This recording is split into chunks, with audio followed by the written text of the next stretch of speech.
રાજકોટના ધોરાજીમાંથી કફ સિરપનો જથ્થો ઝડપાઈ ચૂક્યો છે। આ સમાચાર અત્યારે સામે આવી રહ્યા છે, જેની અંદર રાજકોટના ધોરાજીમાં કફ સિરપનો જથ્થો મોટા પ્રમાણમાં ઝડપાઈ ચૂક્યો છે। ત્યારે પોલીસે મકાનમાંથી કફ સિરપની 150 જેટલી બોટલોને કબજે કરી છે।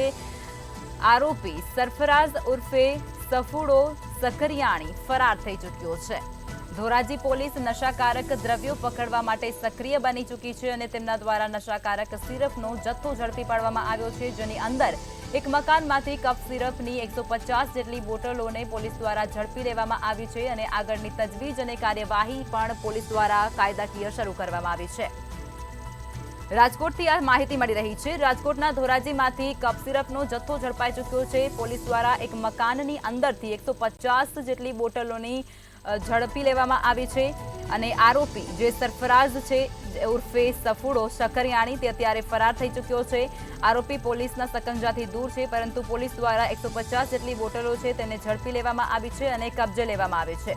તો ધોરાજી પોલીસ નશાકારક દ્રવ્યો પકડવા માટે હવે સક્રિય બની ચૂકી છે અને તેમના દ્વારા 150 જેટલી બોટલોને પણ ઝડપી લેવામાં આવી છે, પરંતુ અહીં આરોપી જે છે તે અત્યારે ફરાર થઈ ચૂક્યો છે। પોલીસના સકંજાથી આરોપી સરફરાઝ ઉર્ફે સફુડો સકરિયાણી અત્યારે ફરાર છે। જોકે પોલીસ દ્વારા શોધખોળ અને કાયદાકીય કાર્યવાહી હજુ પણ યથાવત રાખવામાં આવી છે। પોલીસ હવે નશાકારક દ્રવ્યો પકડવા માટે સક્રિય બની છે તેવી ઘટના રાજકોટથી પ્રકાશમાં આવી રહી છે। રાજકોટના ધોરાજીમાંથી કફ સિરપનો જથ્થો ઝડપાઈ ચૂક્યો છે।